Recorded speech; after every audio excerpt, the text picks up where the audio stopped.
Hello hello. एक बार मेरी voice check करना बच्चों, सही से आ रही है? हेलो। ओके। फाइनली सारी चीज़ें रेडी हैं, एक बार मुझे कंफर्म कर दीजिएगा, देन इसके बाद मैं जो है फिर वो क्लास स्टार्ट करूँगा। I think so. चलिए।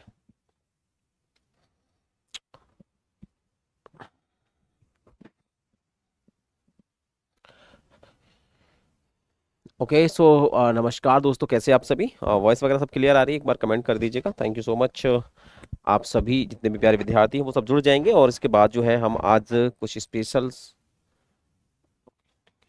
आज हम कुछ स्पेशल्स करते हैं दोस्तों, और देखते हैं कि आज हम क्या पढ़ने जा रहे हैं और क्या करेंगे आज दोस्तों।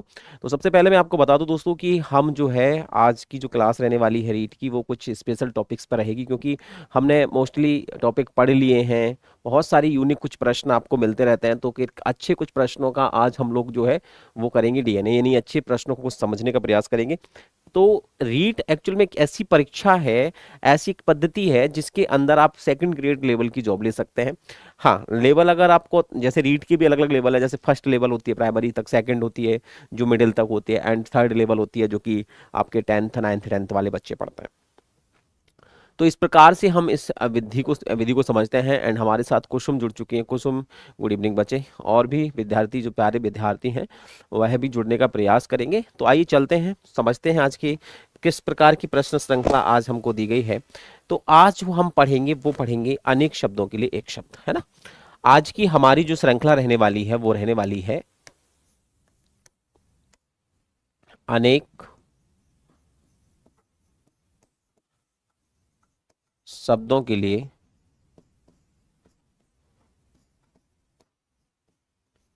एक शब्द, है ना। इसके हम बेस्ट एमसीक्यूज करने जा रहे हैं। तो आप लोगों को पता होना चाहिए कि इन शब्दों के लिए हमने एक शब्द, क्या मान के चले अनेक शब्द हैं, जैसे जिसका मन व ध्यान दूसरी तरफ हो, उसके लिए हम ऐसी क्या व्यवस्था करेंगे कि इसके लिए हम एक शब्द का प्रयोग करेंगे। ऐसे शब्द, जैसे ये शब्द लिखा हुआ है, इसके लिए एक शब्द क्या होगा जिसका मन जो हो या ध्यान जो है वो कहीं दूसरी तरफ लगा हो। ऐसे शब्दों को हम क्या कहेंगे? आरजू मीरा, राधे राधे। और जितने भी प्यारे विद्यार्थी जुड़े हैं वो धीरे धीरे सब जुड़ते जाएंगे। हाँ, कहते हैं ना कि हाँ,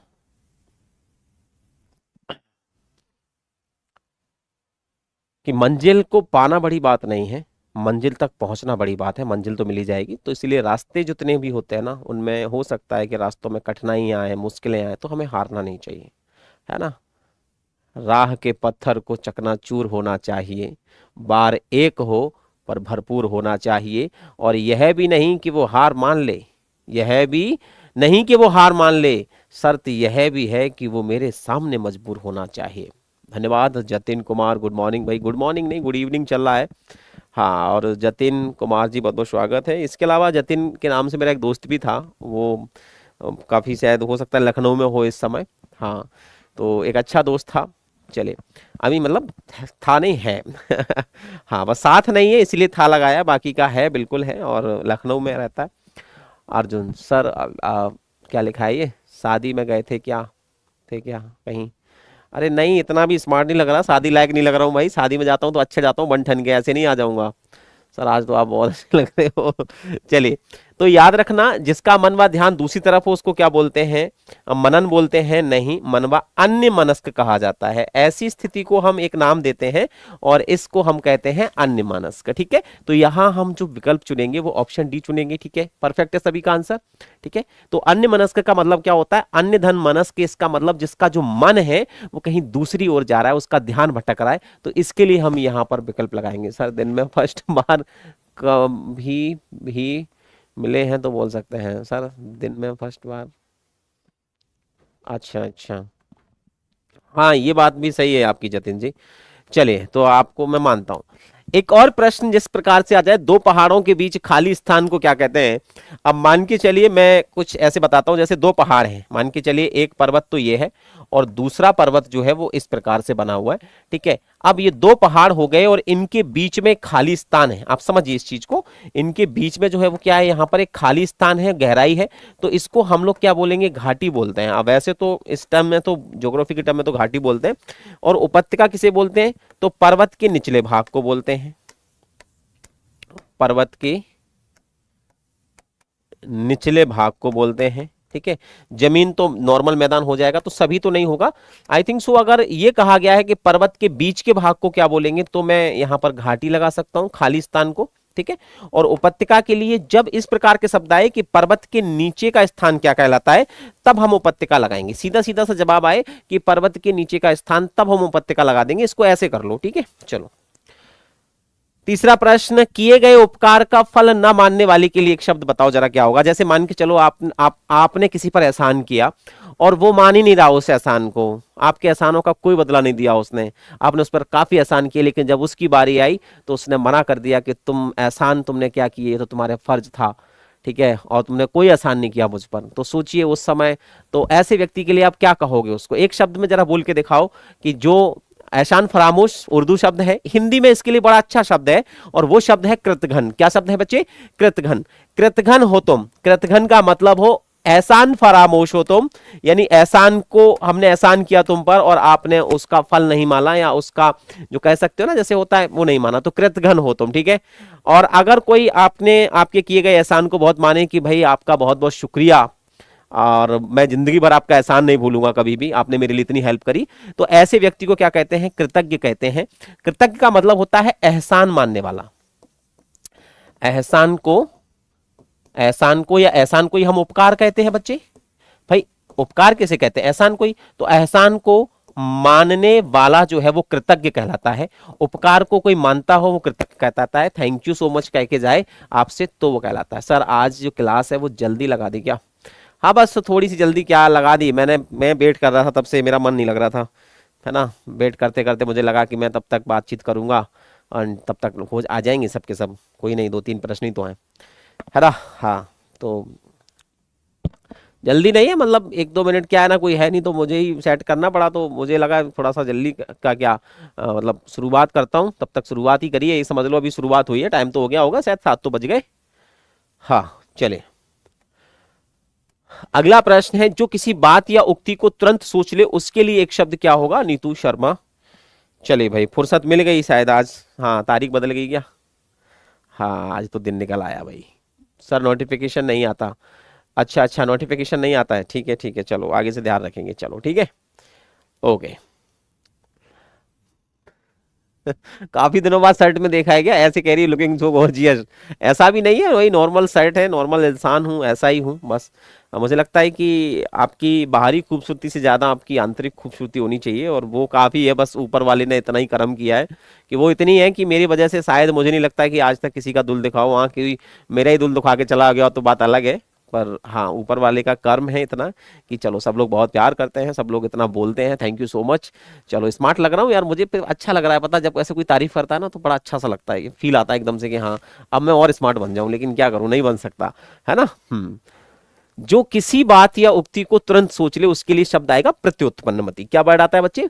ये मैं काफी बार पढ़ा चुका हूं, लेकिन एग्जाम में बार बार इस प्रकार के प्रश्न पूछे जाते हैं, तो ऐसे प्रश्न ध्यान रखना। कुशाग्र बुद्धि का मतलब होता है तेज बुद्धि का बालक, उसे बोल सकते हैं। प्रतिभाशाली एक अलग विषय हो गया, बुद्धिमान एक अलग विषय हो गया, लेकिन यहां पर जो तुरंत ही सोच ले, आज की पोस्ट सीन करके तुरंत आ रही हूं।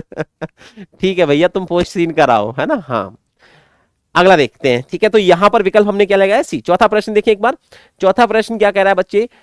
प्राग ऐतिहासिक का अर्थ क्या होता है? मैं आपको बता दूं, अगर आपने इतिहास नहीं पढ़ा कभी, तो इतिहास को हम अलग अलग पार्ट्स में बांटते हैं, है ना। इतिहास को हम 3 भागों में पढ़ते हैं। प्राचीन जो इतिहास है, तो प्राचीन इतिहास को पढ़ते हैं जिसे हम एसेंट हिस्ट्री कहते हैं, एंड पढ़ते हैं मध्यकालीन इतिहास जिसे हम मिडिवल पीरियड्स कहते हैं हिस्ट्री का, एंड लास्ट वन पढ़ते हैं आधुनिक भारत जिसे हम मॉडर्न हिस्ट्री के नाम से भी जानते हैं दोस्तों। जहां हम प्राचीन की बात करते हैं तो वहां पर हमको मिलता है कौन सा भारत?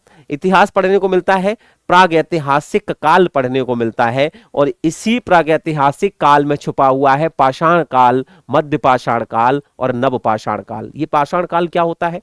पाषाण काल का मतलब क्या होता है?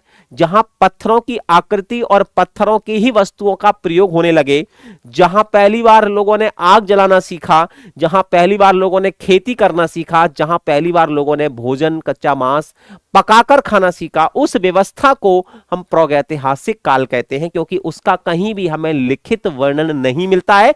तो ऐसा कोई भी इतिहास जिसका हमें लिखित वर्णन प्राप्त नहीं है उसे हम प्रागैतिहासिक काल में रखेंगे, और ऐसा वर्णन जिसका वर्णन पुस्तकों में है, लिखित में है, हम उसको ऐतिहासिक या पौराणिक में रखते हैं। तो यहां पर ये लिखित इतिहास के पहले की घटनाएं जो होंगी वो सब किस में जाएंगी, प्रागैतिहासिक काल में जाएंगी मित्र। इसलिए यहां हम ये विकल्प लगाएंगे, नीतू बच्चे राठे राधे। ठीक है, तो यहां पर विकल्प हमने ऑप्शन डी लगा दिया। चलो एक और प्रश्न देखते हैं, जिसका जन्म पहले होगा, सीधी सी बात है, जैसे दो भाई हैं, मान के चलिए मैं मेरा छोटा भाई, अब मेरा जन्म पहले हो गया तो मैं बड़ा भाई हो गया। अब बड़े भाई को क्या कहेंगे, अग्रज, और छोटे भाई को क्या कहते हैं, अनुज। जैसे ये मेरा अनुज है, छोटा भाई है ना। तो यहां पर छोटा भाई अनुज और बड़ा भाई जिसका जन्म पहले होगा उसको अग्रज। तो यहां पर द्विज किसको बोलेंगे, द्विज बोलते हैं जिसका जन्म 2 बार हुआ हो, और सर्वज्ञ का मतलब होता है जो सब कुछ जानता हो। द्विज कौन कौन होता है द्विज किसे किसे बोलते हैं, ऐसा कोई भी प्राणी, कोई भी जीव जिसका जन्म 2 बार हुआ हो, कोई भी वस्तु जिसका जन्म 2 बार हुआ, जैसे दांत 2 बार जन्म लेते हैं, इसीलिए दांत को द्विज कहा गया, दांत को द्विज कहा गया। चंद्रमा 2 बार जन्म लिया, एक बार पानी से और एक बार पानी के अंदर उत्पत्ति हुई, तो द्विज कहा गया। अंडे से जन्मे हुए सभी जीवों को हम द्विज कहते हैं। सर्प 2 बार जन्मता है, पक्षी 2 बार जन्मता है, ब्राह्मण 2 बार जन्म लेता है, एक बार मां की कोख से और एक बार फिर उपनयन संस्कार के बाद उसको ब्राह्मण कहते हैं, तब वो जाके दूसरा जन्म उसका ब्राह्मण का होता है, ध्यान रखना। तो कोई गलत फहमी बना रहे कि अपने आप के पीछे शर्मा लगाए तो ब्राह्मण मान ले, जिसका उपनयन संस्कार हुआ हो वही ब्राह्मण कहलाने लायक है, ध्यान रखना। अगला प्रश्न, जिसकी मति झट सोचने वाली हो, है ना, झट मतलब झट सोचने वाली हो, मतलब फट से, बहुत फास्ट, तो झट से सोचने वाली हो, तो मुझे लगता है द्रुतगामी तो नहीं होगा, द्रुतगामी का मतलब जल्दी चलने वाला, दूरदर्शी भी नहीं होगा, इनमें से ही होगा। कुशाग्र बुद्धि भी कहते थे झट सोचने वाली हो, और प्रत्युत्पन्नमति मुझे लगता है कि एक बार में घुमाया गया है, कुशाग्र बुद्धि एक अलग चीज हो गई, इसके लिए भी वही है, प्रत्युत्पन्नमति का ही शब्द लगाना, क्योंकि कुशाग्र बुद्धि सोचने वाली नहीं, वो तो जिसकी बुद्धि बहुत तेज हो उसके लिए आएगा। तो इस सेम प्रश्न दे दिया था, कोई बात नहीं। वाक्यांश के लिए एक शब्द से संबंधित कौन सा जोड़ा गलत है, आपको गलत बताना है। आपके सामने कुछ ऑप्शंस दिए हैं, विराट सैनी बहुत बहुत स्वागत है बच्चे, आ जाइएगा। हाँ बिल्कुल ठीक है, ये वाला प्रश्न का फटाफट से सब लोग आंसर दे देंगे, क्या होगा आंसर। आइए एक बार प्रश्न को पढ़ लेते हैं।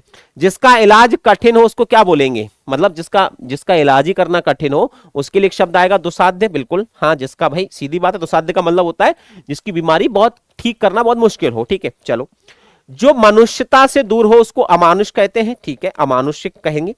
जो कम खर्च करने वाला हो उसको अपव्ययी नहीं कहते, उसको मितव्ययी कहते हैं। तो उसको क्या कहते हैं मित्र, हम मितव्ययी कहते हैं। तो यहां पर जो आंसर हो जाएगा वो हो जाएगा ऑप्शन सी। ठीक है चलिए, जो इतिहास लिखे जाने के युग से पहले का हो उसको प्रागैतिहासिक कहते हैं, ये आपने अभी भी पढ़ा था। तो चलो ये भी प्रश्न हो गया। अब इस क्रम के बाद हम जैसे ही 9वें प्रश्न पर पहुंचते हैं, 9वें प्रश्न पर पहुंचते हैं, वहां पर आपको मिलेगा मोक्ष की इच्छा करने वाला क्या कहलाएगा। उसके लिए एक शब्द आपको बताना था, फटाफट से कमेंट करके बता डालिए कि क्या होगा इसका सही आंसर। तो दोस्तों अगर कभी भी ऐसा कोई प्रश्न मिलता है तो ध्यान रखना है, मुमुक्षु शब्द है, मुमूर्षा है। मुमूर्षा शब्द जो है वो मृत्यु की इच्छा, और मुमूर्षु मतलब मृत्यु की इच्छा रखने वाला, ये दोनों ही नहीं है। अब आपके सामने 2 शब्द हैं, मोक्ष की इच्छा रखने वाला अगर व्यक्ति है तो वो मुमुक्षु है, और अगर कोई कहे मोक्ष की इच्छा को क्या कहेंगे तो मुमुक्षा कहेंगे, ध्यान रखना। अगर केवल लिखा है मोक्ष की इच्छा ओनली तो आंसर मुमुक्षा, और अगर ये लिख दिया मोक्ष की इच्छा रखने वाला तो आंसर क्या हो जाएगा मित्र, मुमुक्षु हो जाएगा। इस प्रकार से चीजों को हल करेंगे तो बिल्कुल आप बहुत शानदार तरीके से आगे बढ़ जाएंगे। 2 विकल्प बी का चुनाव करते हुए इंदु आ गई। चलो ठीक है, अगला प्रश्न ये रहा आपका 10वां प्रश्न है, उपकार को न मानने वाला। ये मैंने आपको अभी भी पढ़ाया था, तो आप सभी लोग जो इसका आंसर है वो कृतघ्न लगाएंगे। ठीक है, और इसके बाद जो प्रश्न आएगा वो ये है, इंद्रियों को जीतने वाले के लिए एक शब्द क्या आएगा, जो इंद्रियों को जीत ले। अब याद रखना ये इंद्रियां क्या होती हैं, इंद्रियां होती हैं जो हमारे अंदर हैं, है ना, जैसे घ्राण इंद्रियां होती हैं, स्पर्श इंद्रियां होती हैं, ये हमारे अंदर होती हैं। जो चेतना है और जो इंद्रियों को जीत ले, अपनी चेतनाओं को जीत ले, इंद्रियों का मतलब होता है हमारे शरीर के अंदर उठने वाली जो हौच पौच वाली चीज होती है, उनको इंद्रिय कहते हैं, जिनको हमें अपने वश में रखना चाहिए लेकिन हम रख नहीं पाते। जैसे मान के चलो भूख लग रही है तो हमारे मन में आ गया कि भूख लग रही है, कर लेते हैं इस चीज को, जबकि इंद्रियां अगर वश में होती हैं तो फिर हमें भूख नहीं लग सकती। ठीक है, जैसे कोई कुछ कह रहा है तो हमारा प्रभाव हमारे कानों तक जाता है। अगर आपकी इंद्री बहुत अच्छी है, श्रवण इंद्री अच्छी है, तो आपका मन होगा तभी सुनोगे, नहीं होगा तो अगर आपने ऐसे करके बंद कर लिए ना कान, अगर किसी की आवाज भी आ रही होगी तो आप तो आएगी नहीं, अगर आपने अपनी इंद्रियों पर काम कर लिया तो, है ना। तो मन होना, इच्छा होना, सुगंध आना, गंध आना, हर तरह की इंद्रियां होती हैं। ये इंद्रियों पर जो जीत पा लेता है उसे जितेंद्रिय कहते हैं, ध्यान रखना। जैसे हनुमान जी हैं, उनको कहते हैं ना जितेंद्रियाम बुद्धि बलाम, कहते हैं ना, तो वो जितेंद्रिय हैं, अपनी इंद्रियों पर विजय पा चुके हैं। विराट, ये क्लास जो है बेटा सीकर से होती है। सीकर समझ में आता है क्या? कौन कौन जानता है सीकर? ये सीकर जो है वो राजस्थान में पड़ता है, और सोचो मैं राजस्थान की भूमि पर हूं, और ये जो सीकर है वो खाटू श्याम के पास है। बाबा खाटू श्याम जी जो है, वहां से मेरी जो क्लास हो रही है ना, नेट 40 किलोमीटर दूर हूं मैं, बस सोचो। और जबकि खाटू श्याम में गया होगा 8 महीने में शायद 3 से 4 बार गया हूं बस। सीकर से हूं मैं। अरे तो सीकर में ही तो क्लास चल रही है भाई, मैं सीकर में हूं, सर्किट हाउस के पीछे क्लास चल रही है। अगर आ जा तो लाइव आ जा, अभी आ जा। अच्छा कुसुम, आप भी सीकर से हैं, थैंक यू सो मच, फिर क्या बात है, चलो। हाँ भाई सब लोग फिर तो क्या मिलके ही पढ़ लेंगे, बताओ, सब पास ही पास तो हैं। बताओ, लग रहा है ऐसे कि पता नहीं कितनी दूर से हैं, जब मुझे क्या पता था कि आप यहीं हो, पास में ही हो सबके सब। बहुत बढ़िया विराट, चले तो कॉलेज आ जाओ, कभी भी विजिट कर सकते हो आप कॉलेज आके, मैं आपको ये स्टूडियो दिखाऊंगा, एंड अगर आप टाइम से आगे 5 बजे तो मैं लाइव क्लास में भी आपको ले आऊंगा, है ना। चलो, किसी बात का गुण रहस्य जानने वाले के लिए एक शब्द क्या आएगा दोस्तों? तो याद रखना, इस प्रकार के प्रश्न में अगर किसी भी चीज का हम गहरा रहस्य जानते हैं, गुण रहस्य जानते हैं, तो ऐसे व्यक्ति को हम उस विषय का मर्मज्ञ कहते हैं। क्या कहते हैं? मर्मज्ञ। तो यहां पर जो मित्रों, आप लोगों में से कुछ लोगों ने विकल्प ऑप्शन ए लगाया है ना, या सभी ने लगाया, आई थिंक सो, तो आप सभी का सही है। तो इसका आंसर जो है वो विकल्प ऑप्शन ए होगा दोस्तों। क्लियर? मेरे भाई की ड्यूटी है राजस्थान पुलिस में। कहां पर है ये, मतलब कहां पर ड्यूटी है? जयपुर में है क्या? चलिए एक और प्रश्न देखिएगा, जैसे 13वां प्रश्न देखते हैं। बिना पढ़ा हुआ अंश, यानी ऐसा कोई भी लेख, कोई भी कहानी जिसका एक अंश बिना पढ़ा रह गया हो, छूट गया हो, उसके लिए एक शब्द क्या आएगा, ये बताना है आप लोगों को। ठीक है, तो चलो एक बार देख लेते हैं। अरे सारे के सारे सीकर में ही रहते हो क्या? सर मैं सीकर से नहीं हूं। हाँ ठीक है ठीक है। ऐसी चीज जो बिना पढ़ा हुआ अंश रह जाता है उसको अपठनीय नहीं, जो पढ़ने योग्य नहीं है उसको बोलते हैं मौलिक नहीं कहेंगे, अपभ्रंश नहीं कहेंगे। ऐसा जो बिना पढ़ा हुआ अंश रह जाता है उसे बिल्कुल अपठित कहते हैं। तो विकल्प ऑप्शन ए का चुनाव कर लेना, ये बिल्कुल सही हो जाएगा दोस्त। आइए एक और प्रश्न को लेकर चलते हैं। और यार सेशन को लाइक वाइक कर दिया करो, मतलब जरूरी है कि मैं कहूंगा तभी आप सेशन को लाइक करोगे या नहीं करोगे? यार खुशी नहीं मिलती क्या तुम लोगों को? अपभ्रंश का मतलब होता है किसी भी चीज का बदला हुआ रूप, या बिगड़ा हुआ या बदला हुआ, है ना, उसको बोलते हैं। अरे क्या यार भूल जाते हो सारे के सारे, बोलना पड़ता है, मैं चाहता हूं ना बोलूं लेकिन आप लोग जो हो भूल जाते हो। देखो सर, एक लाइक बढ़ गया होगा। अरे क्या ही फायदा यार ऐसे लाइक्स का, बोल के आदमी, बोल के कोई कहे कि नहीं बोल के प्यार करो, ऐसा थोड़ी ना होता है, दिल से निकलना चाहिए। और मुझे बेकार लगता है बोलने में, सच में मैं बोलता नहीं हूं, लेकिन कभी कभी देखता हूं कि यार ये भूल जाते हैं, फिर मैं सोचता हूं चलो बोल देता हूं। कृतज्ञ किसका संक्षिप्तीकरण है? संक्षिप्तीकरण का मतलब होता है किसी भी बड़ी लाइन की छोटी लाइन होना या छोटा शब्द होना। तो मैंने आपको बताया था कृतज्ञ किसे कहते हैं, जब मैं दूसरा प्रश्न पढ़ा रहा था उस समय मैंने आपको बताया था कि कृतज्ञ किसे कहते हैं ना। कृतज्ञ कहते हैं जो एहसान मानता हो, उपकार मानता हो।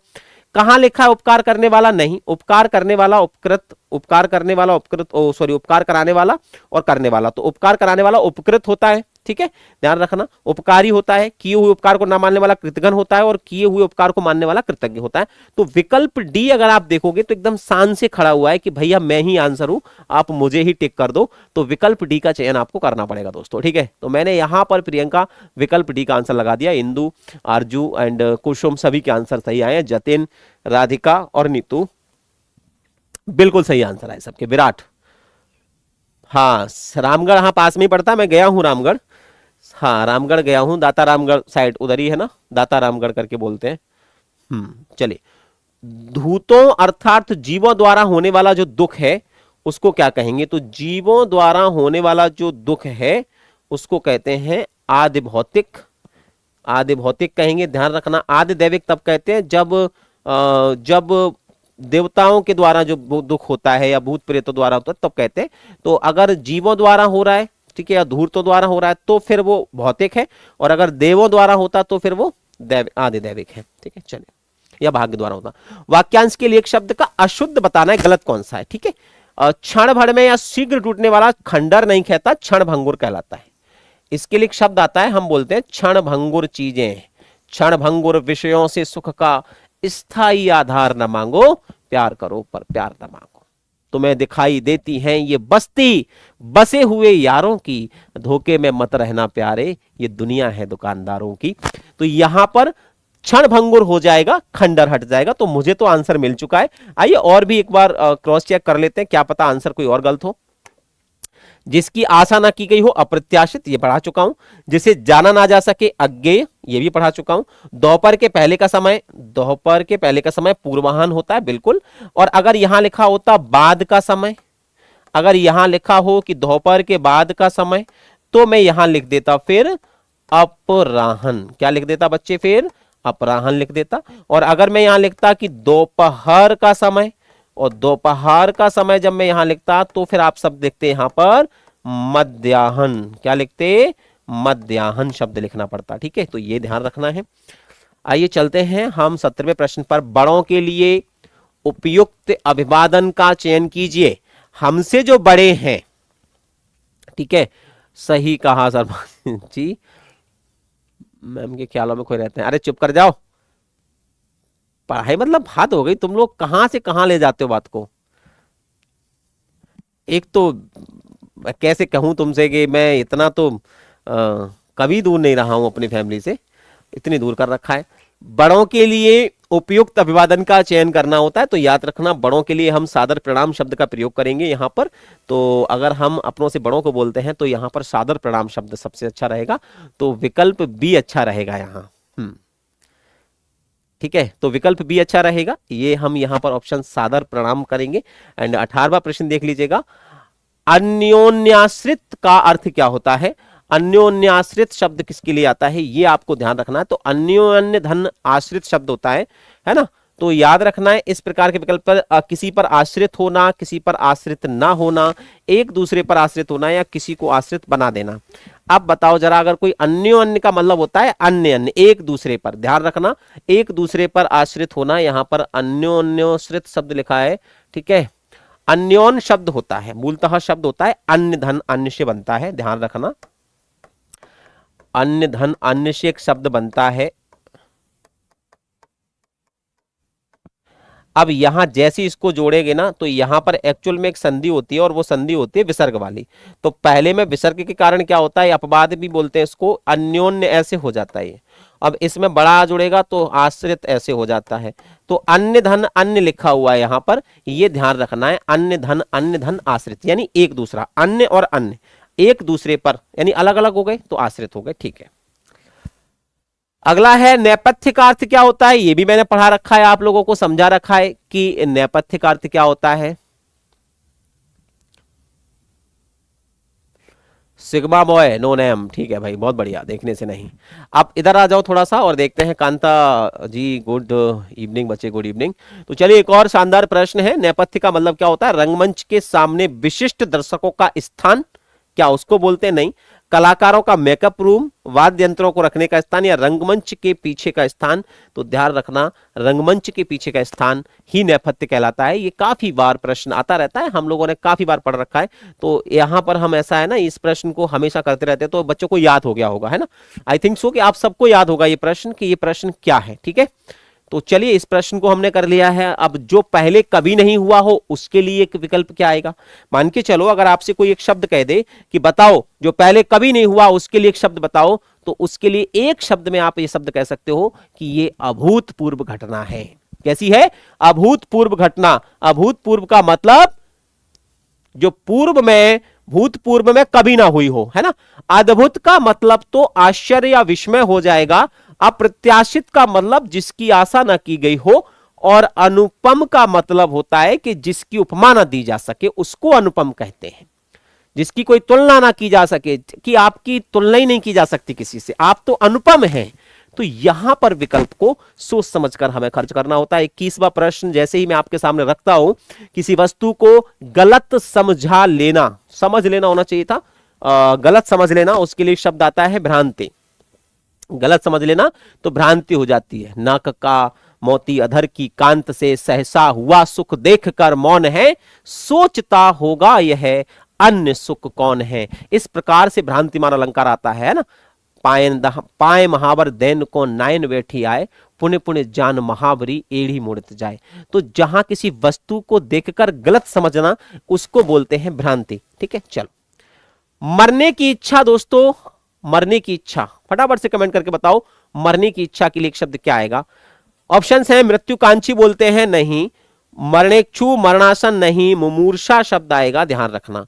अगर मरने की इच्छा रखने वाला अगर आता तो मुमूर्ष, और अगर बड़ा आ लगा तो समझ लेना कि मरने की इच्छा, ध्यान रखना। तो विकल्प यहां पर भी हम लोग ऑप्शन बी लगा देंगे दोस्तों। एक और प्रश्न देख लीजिएगा, जिसके पास कुछ ना हो उसके लिए एक शब्द क्या होगा। तो ध्यान रखना, ऐसा व्यक्ति जिसके पास कुछ नहीं होता उसके लिए एक शब्द क्या आएगा, फटाफट से कमेंट करके बता दीजिएगा आप सभी लोग। अकिंचन बोलते हैं, ध्यान रखना। अकिंचन का मतलब होता है जिसके पास कुछ नहीं होता, है ना, जिसके पास कुछ नहीं होता। ये चालू है क्या?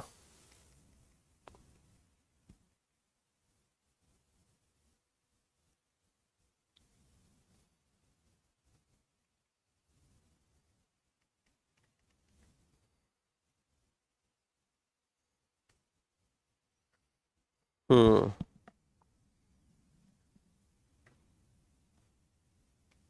ये तो पढ़ चुके ना हम लोग, 23वां। ठीक है, अगला बताओ। तो इसका आंसर क्या हो जाएगा, तो ध्यान रखना इसका आंसर हो जाएगा अकिंचन। 24वां प्रश्न बताओ क्या लिखा हुआ। अब मैं यहां से नहीं हटूंगा, अब ये पीपीटी चेंजर है, मैं यहीं से चेंज कर दूंगा। बताओ, अब आपके सामने 24वां प्रश्न है और लिखा है कि अनश्वर शब्द के लिए एक वाक्य बताओ। अनश्वर किसे कहते हैं? नष्ट होने वाला, ईश्वर को ना मानने वाला, नष्ट ना होने वाला, और या जिसकी इंद्रियों को जान सकते। तो याद रखना, इसका मैं विकल्प ऑप्शन ए लगा देता हूं दोस्तों। नष्ट ना होने वाला क्या कहलाएगा? अनश्वर कहलाएगा। नश्वर मतलब जो नष्ट हो जाता हो, और अनश्वर मतलब होता है जो नष्ट ना होता हो। अगला प्रश्न क्या लिखा है? अगला प्रश्न आपके सामने होगा दोस्तों, सब्यसाची किसके लिए आता है? तो एक और प्रश्न आपको मिलेगा कि सब्यसाची किसे कहते हैं। तो ध्यान रखना दोस्तों, सब्यसाची का मतलब होता है जो बाएं हाथ से भी काम कर लेता हो, सदा सत्य बोलने वाला, जैसे बहुत कुछ आता हो, अपनी इच्छा के अनुसार आचरण करने वाला नहीं, बाएं हाथ से भी कार्य कर ले या बाएं हाथ से कार्य करने वाला। इसके लिए इस प्रकार से शब्द दे दिया है, लेकिन एक्चुअल में इसकी जो परिभाषा है वो ये है कि ऐसा व्यक्ति जो बाएं और दाएं यानी दोनों हाथों से काम कर लेता हो। They use both hand in same strength, call Sabyasachi. Sabyasachi का मतलब दोनों ही हाथों का प्रयोग करना होता है, लेकिन यहां पर इस प्रकार से डिक्लेरेशन दे दिया गया है कि हाँ, तो आप यही लगा देना। थोड़ा बहुत अपने हिसाब से भी समझ के लगाना पड़ती है प्रश्नों को। गुरु के समीप रहकर शिक्षा ग्रहण करने वाले के लिए एक शब्द क्या आएगा, फटाफट से बताओ। तो ध्यान रखना, जो गुरु के समीप रहकर शिक्षा ग्रहण करता है उसे हम क्या बोलते हैं दोस्तों। विकल्प पढ़ लेते हैं एक बार। विकल्प लिखा है गुरुकुलवासी बोलेंगे, नहीं जी। छात्रावासी नहीं, श्रमवासी भी नहीं, यानी विकल्प ऑप्शन सी लगा देना। अंत्यवासी बोलते हैं। अगले प्रश्न पर चलते हैं, बिल्कुल अंत्यवासी बोलते हैं। तो आप अगर अंत्यवासी हो तो कमेंट जरूर करना, किसी ने पढ़ा है क्या गुरु के समीप रहकर। चलिए एक और प्रश्न आपके सामने रखता हूं, 27वां प्रश्न आपके सामने। प्रश्न क्या लिखा हुआ है? निस्पृह का अर्थ क्या होता है, यह आपको जरूर बताना है कमेंट्स में कि निस्पृह का अर्थ क्या होता है। जो स्पृह रहित हो, जो इच्छा रहित हो, जो प्रेम रहित हो, जो प्रेरणावान हो, किसके लिए निस्पृह आता है? तो स्पृह का मतलब होता है इच्छा। स्पृह का मतलब क्या होता है? इच्छा होता है। और जो स्पर्श रहित, नहीं नहीं, स्पर्श शब्द नहीं लिखा हुआ है, निस्पृह शब्द। स्पृह शब्द आता है इच्छा के लिए, है ना, इच्छा के लिए आता है। और इच्छा अगर आ रहा है तो ध्यान रखना, और इच्छा रहित नी लगा है, इसका मतलब कि जो इच्छा से रहित है उसको क्या बोलते हैं दोस्तों? निस्पृह बोलते हैं। यहां पर जो है वो आप विकल्प कौन सा चुनेंगे? यहां पर जो आप विकल्प चुनेंगे वो चुनेंगे ऑप्शन बी। क्लियर है? चलो एक और प्रश्न आपके सामने रख रहा हूं, और अगला प्रश्न ये रहा। फटाफट से 28 प्रश्न का जवाब देंगे सभी के सभी।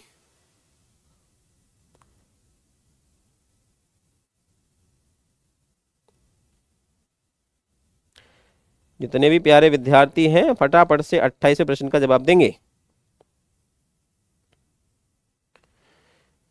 प्रश्न है, युद्ध की इच्छा रखने वाले के लिए एक शब्द क्या आएगा? फटाफट से कमेंट करके बताओ, युद्ध की इच्छा रखने वाले के लिए एक शब्द क्या आएगा?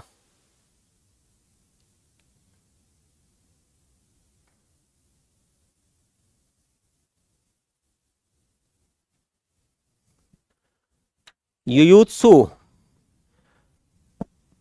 बिल्कुल लड़ाकू नहीं होगा, युद्धेच्छु नहीं होता है, और ना ही इसके अंदर ये वाले विकल्प आएंगे, यानी ऑप्शन युयुत्सु बिल्कुल सही हो जाएगा। चलो एक और प्रश्न पर चलता हूं मैं। इंद्रियों को जीतने वाले के लिए एक शब्द क्या आएगा बच्चे? इंद्रियों को जीतने वाले के लिए एक शब्द क्या आएगा? दूरदर्शी, दत्तचित्त, कुशाग्र बुद्धि या जितेंद्रिय? तो याद रखना, यहां पर शब्द मैं पढ़ा चुका हूं। इंद्रियों को जीतने वाले को हमने अभी भी पढ़ाया था ना, जितेंद्रिय बोलते हैं। तो विकल्प कौन सा सही हो जाएगा यहां पर? ऑप्शन डी एकदम परफेक्ट आंसर हो जाएगा दोस्तों। एक और प्रश्न पर चलते हैं, देखते हैं कि अगला प्रश्न क्या कह रहा है। जो एक स्थान पर टिककर नहीं रहता उसके लिए शब्द क्या आएगा? जो एक स्थान पर टिककर नहीं रहता उसके लिए एक शब्द क्या आएगा? ऑप्शंस किस प्रकार हैं? अस्थिर, अडिग, ययावर और गतिशील। ध्यान रखना, जो एक स्थान पर टिककर नहीं रह सकता उसको ययावर बोलते हैं। गतिशील लिखा हुआ है, ठीक है, गतिशील लिखा हुआ है ये भी सही है, लेकिन ययावर शब्द इसके लिए परफेक्ट होगा। तो यहां पर जो एक स्थान पर टिककर नहीं रहता उसके लिए ययावर शब्द लगते हैं। कहते हैं ना, रहा ययावर बैठ, एक रचना है बहुत प्यारी सी। एक और प्रश्न आपके सामने मैं रख रहा हूं। अगला प्रश्न इस प्रकार है, जो अच्छे कुल में उत्पन्न हुआ हो उसके लिए कुलीन है शब्द। याद रखना, ये तो हम नॉर्मल बता सकते हैं, इसमें तो कोई बहुत बड़ी बात नहीं है। एक और प्रश्न आपके सामने रखता हूं, देखते हैं कि इस प्रश्न का आंसर क्या होगा। जो वाणी द्वारा व्यक्त न किया जा सके उसके लिए शब्द क्या आएगा? तो याद रखना, अनिर्वचनीय शब्द आएगा। सॉरी, जो वाणी द्वारा व्यक्त न किया सके,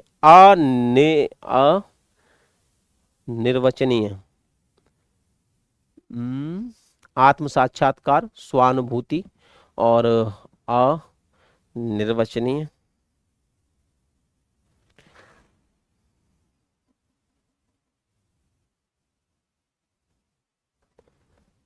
रहस्य तो होगा नहीं, अनिर्वचनीय लिखा हुआ है तो यही होगा। बाकी का तो शुभानुभूति नहीं होगा ना, आत्म साक्षात्कार होगा। तो विकल्प ऑप्शन सी लगा देना, ठीक है। लेकिन हाँ, थोड़ा सा वैसे लिखा है, कोई बात नहीं। 33वां प्रश्न है, निरामिष किसे कहते हैं? ये हम पढ़ चुके थे। तो निरामिष मुझे लगता है कि आराम से आप आंसर दे पाओगे कि निरामिष किसे कहते हैं।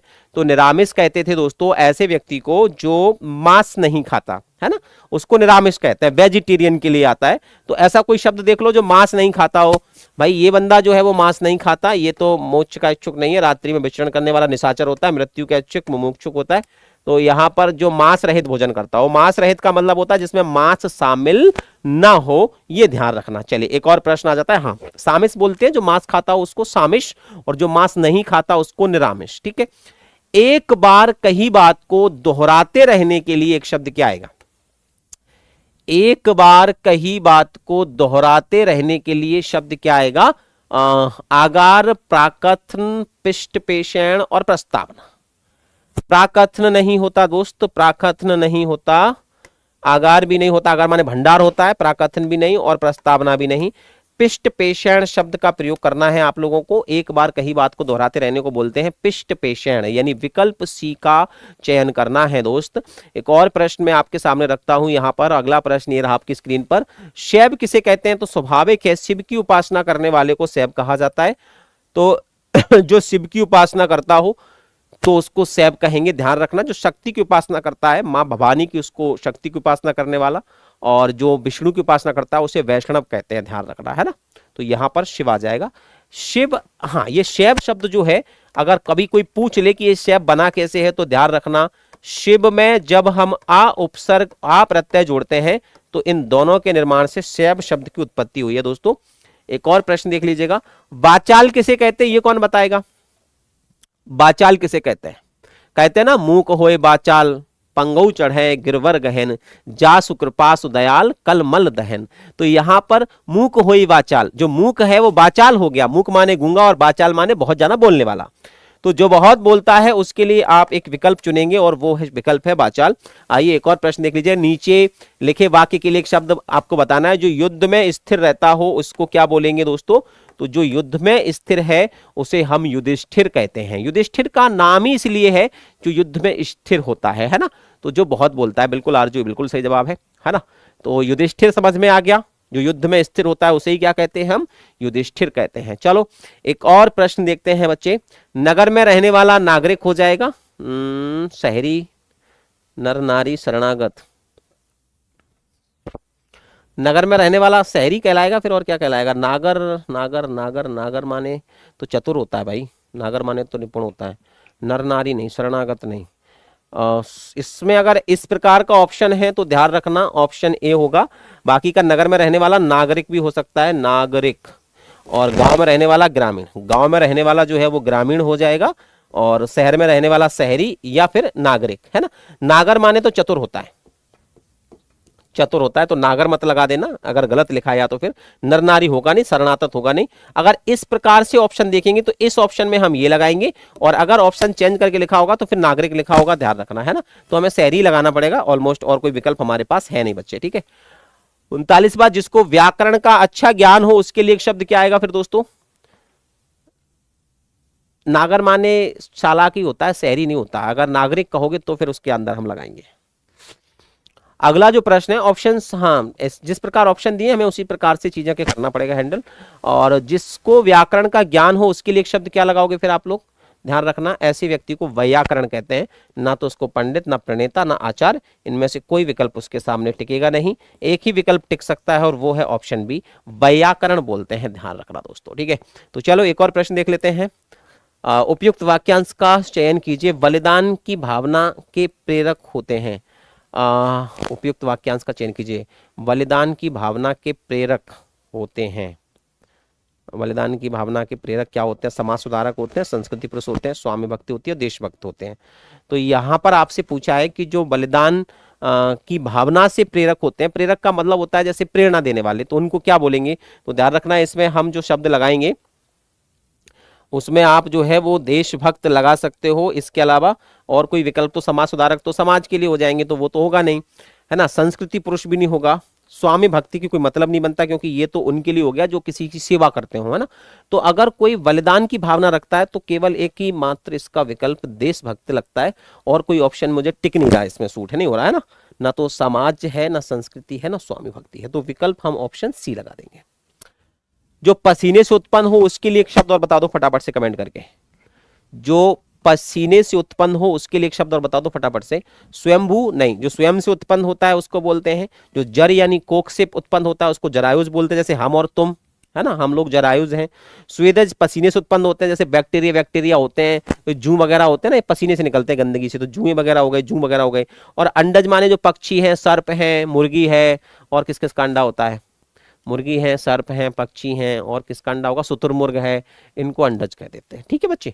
तो यहाँ पर आंसर क्या आ जाएगा? अरे मैंने तो सारे हटा दिए, ये पसीने वाले तो यही हैं, पसीने वाले तो यही हैं, स्वेदज, ठीक है। चलो, किसी वस्तु को दूसरे देश से अपने देश में क्रय करने की क्रिया, यानी किसी वस्तु को दूसरे देश से अपने देश में खरीदना है, दूसरे देश की है, दूसरे देश से अपने देश में मंगाओगे तो उसको कहेंगे हम आयात।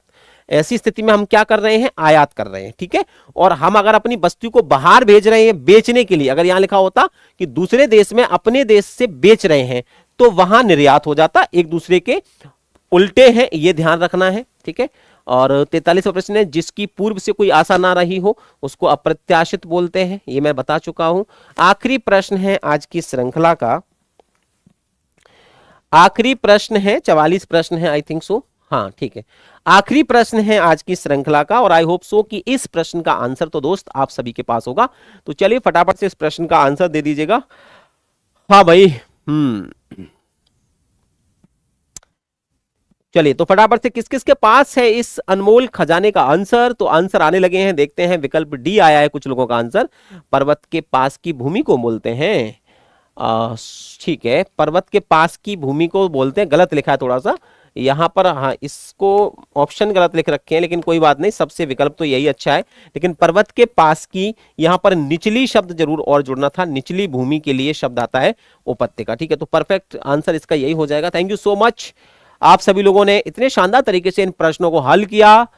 बहुत शानदार तरीके से आप लोग आते हो सच में, और अच्छा लगता है। मतलब आप लोगों का जो जुड़ाव है, आप लोगों का जो प्यार है, आप लोगों का जो सम्मान है, वो एक कह सकते हो ना कि वो इस भावनात्मक तरीके से जुड़ा हुआ ना कि मुझे फील नहीं होने देता कि हाँ भाई मैं भी अकेला हूं। तो थैंक यू सो मच आप सभी लोगों का एक बार फिर से धन्यवाद। दोस्तों आप सभी लोग अपना ख्याल रखिएगा, अपने परिवार का ख्याल रखिएगा, सब स्वस्थ रहिएगा और सबकी मंगल कामना कीजिए। कोई भी हो, चाहे हमारा दुश्मन हो, दोस्त हो, यार हमें तो सबके लिए अच्छा ही बोलना है कि प्रभु सबको अच्छा रखे, बात खत्म। इतनी सी बात करके मैं विदा लेता हूँ। जय हिंद बच्चे, है ना। हाँ आज पूरी क्लास की थी। Thank you so much ma'am, मुझे पता है। Bye bye.